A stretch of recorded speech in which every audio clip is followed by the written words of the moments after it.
Olá, aluno, olá, aluna. Hoje nós vamos iniciar uma sequência aí de vídeos relacionado à disciplina de Geografia e nós vamos iniciar com o tema Geografia para entender o mundo. Esse tema ele é abordado então lá no sexto ano do Ensino Fundamental 2 e aí no decorrer das aulas nós vamos passando para os anos seguintes, né? Sexto, sétimo, oitavo, nono, para encerrar aí o ensino Fundamental 2, e aí vamos entrar lá na frente, né, no ensino médio, nas séries, né, no primeiro ano, no segundo ano e no terceiro ano, combinado? Então, eu sou a professora Catiúcia e nós vamos trabalhar então a geografia para entender o mundo, tá? Bom, primeira coisa que a gente precisa saber é a questão da paisagem. Paisagem é um conceito que a gente vai usar dentro da geografia em vários momentos. Então, isso é importante vocês entenderem o que seria a paisagem.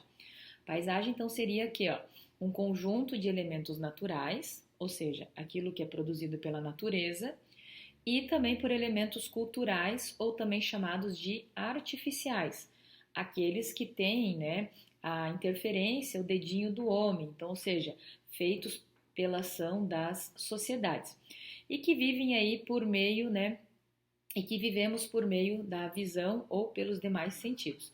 Então, paisagem seria esse conjunto de coisas naturais ou culturais, né, que nós encontramos aqui no nosso meio e que nós percebemos então através aí da visão e ou de algum outro sentido, ok? Combinado? Partindo disso, algumas paisagens elas podem ser predominantemente com características naturais ou algumas paisagens podem prevalecer os elementos culturais. Por exemplo, se você vai para um ambiente natural, por exemplo, eu vou conhecer uma caverna, eu vou explorar uma região que tenha uma cachoeira. Você está imergindo num ambiente natural. Agora, quando você está numa cidade, né? Você está viajando, você está uma praça, você tem, né? Você tem aí já interferência humana. Por mais que você tenha elementos naturais, você já tem elementos que foram influenciados, inseridos aí então pelo homem, né? Bom, lembrando que a paisagem, querendo ou não, então ela são diferentes umas das outras. A gente não vai encontrar paisagens idênticas, podemos encontrar paisagens próximas que nos fazem lembrar, né, de coisas próximas, mas elas são diferentes. Então elas vão ter as suas particularidades e elas, contudo, elas podem então, na verdade, se relacionar entre si de uma maneira muito tranquila. Isso aqui tudo, tá? Essa questão de serem diferentes, de serem únicas e de poderem, então, relacionar entre si, gera um outro conceito chamado espaço geográfico, que também é muito utilizado, né, dentro do contexto da geografia. Então, o espaço geográfico, o que seria? Seria o objeto de estudo da geografia. Então, a geografia vai estudar o espaço geográfico e ele, na verdade, é o resultado da relação que a gente tem entre a sociedade, os seres humanos, né, e o meio natural. E aí ele, então, né, são constituídos, então, pelas essas... ele é constituído, então, pela sociedade no decorrer do tempo, tá? E aí, por meio do que? Das interações que vão acontecendo. O próprio homem vai modificando, então, o espaço geográfico para que ele tenha uma melhor adaptação, né? Além disso, o espaço geográfico ele é dinâmico e ele vai se modificando aí com o tempo, né? De tempo em tempo a gente vai modificando o nosso espaço geográfico. Agora, se você prestou atenção na grande quantidade de lugares diferentes que frequentamos no nosso dia a dia, legal. Mas tem gente que nunca percebeu isso, né? Que nunca prestou atenção nessa diversidade que nós encontramos ao longo do nosso dia a dia. Então, olha lá. Se você olhar agora a sala de aula, eu não vou me referir a um ambiente natural, eu vou me referir a um ambiente artificial. Na sala de aula, nós temos carteiras, nós vamos ter quadros, armário, mesa do professor, a lixeira, a porta, a janela e assim por diante. Nós temos toda uma infraestrutura, então a gente pode dizer dessa maneira. Esses objetos, eles foram adquiridos ou eles foram produzidos por meio do trabalho de diferentes pessoas, né, em locais distintos e locais distantes entre eles, tá? Por exemplo, para que a gente tenha o cimento, a areia e os tijolos, nós tivemos que ter a extração desses minérios, né?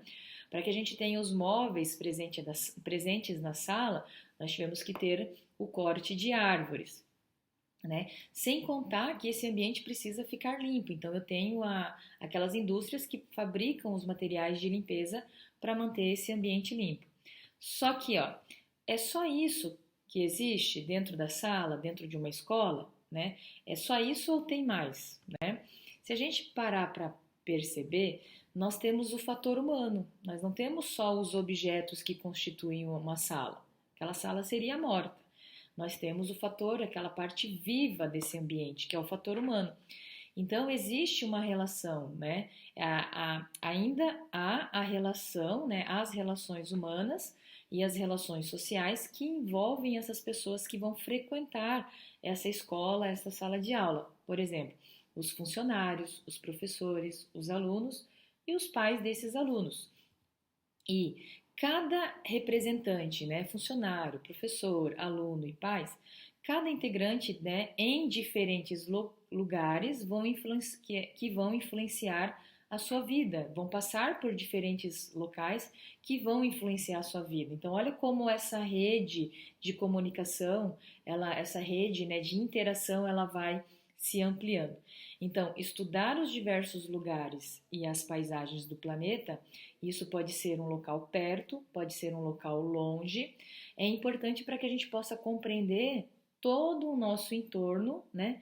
Quanto o mundo em que vivemos. Então, nós não estamos só aqui na cidade, né? Nós não vivemos só aqui. Existem outras coisas além disso. E é importante a gente lembrar que nós somos só uma pontinha, né? Se a gente for olhar o universo, nós somos menor do que cada indivíduo é menor do que um grãozinho de areia dentro do contexto do universo, né? Então, vamos voltar um pouquinho no tempo para relembrar alguns conceitos, né, de como que houve essas transformações. Na pré-história, nós temos lá a descoberta do fogo, a descoberta de alguns instrumentos, né, para fazer de ferramenta, como pedras, como ossos, como madeira. Aí teve lá, eles viviam da caça, eles viviam da pesca, então eles estavam sujeitos, né, a enfrentar animais ferozes, viviam em cavernas, olha lá, desenhos rupestres.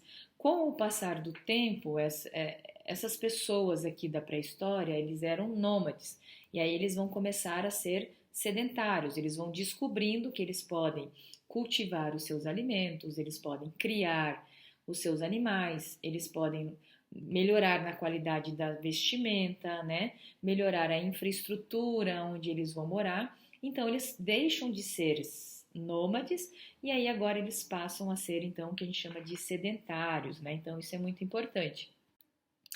E ainda dentro dessa volta ao tempo, olha lá, ó, né? Foi gerando o que? Excedente de produção. Esse excedente ele passa a ser então aí por causa desse excesso de coisas produzidas, de alimento, de roupas, começa a surgir o quê? Que as pessoas não precisam mais se dedicar exclusivamente à caça ou à pesca.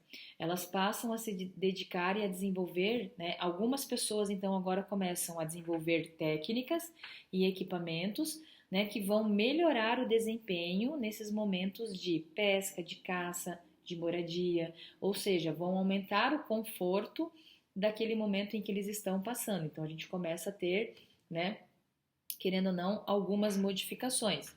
Então o espaço natural ele passa a ser transformado. E aí surge o que a gente chama de divisão de trabalho. Eu vou ter grupos de pessoas que vão estar relacionados com a agricultura, eu vou ter, né, produção de alimento, eu vou ter pessoas que vão estar cuidando da criação de animais, eu vou ter aqueles lá, os arquitetos, os construtores para as edificações, eu vou ter os marceneiros e assim por diante. E daí já saindo desse período da pré-história, passando pela idade antiga, idade moderna, né? Nós vamos chegar aí numa fase mais contemporânea que a gente passou por uma revolução muito importante, que foi a Revolução Industrial, aonde você deixa de produzir em pequena escala e você passa a produzir em massa, né? Então isso é importante. E atualmente, então, o que que acontece? Nós acabamos provocando no meio natural grandes alterações, porque eu preciso extrair esses recursos. Então, o que que acontece? Eu tenho que ter na minha mente que nós somos responsáveis, então, por essas ações que nós praticamos. E algumas ações podem gerar consequências que não são muito agradáveis, que não são muito desejáveis, né? Ou seja, elas são indesejáveis. E aí nós podemos mencionar a questão da poluição de rios, dos desmatamentos, né, de regiões nativas, de extinção de espécies de animais e vegetais, de formação de áreas insalubres, por exemplo, como a questão do surgimento das favelas, né, que são aglomerados, né, de pessoas em lugares não muito ideais para essa convivência, né? Então, para compreender como a sociedade ela constrói este espaço geográfico, é importante a gente entender e conhecer alguns conceitos. O conceito de paisagem, né, que nós trabalhamos hoje, o conceito de lugar, que nós vamos trabalhar, de escala, de região e de território. Então, para esse primeiro momento, nós trabalhamos o conceito de paisagem e de espaço geográfico, perfeito? Se você gostou desse vídeo, peço que você dê um, um joinha, né, um like nele. Se você não está inscrito no canal, que se inscreva e que acione o sininho para que você possa receber sempre a informação de um vídeo novo. E no Instagram, na rede social lá, na minha rede social de lá, na Prof. Catiúcia Oliscoves, eu vou deixar então, na verdade, os slides disponíveis para vocês. Perfeito? Pessoal, aguardo vocês numa próxima oportunidade. Tchau!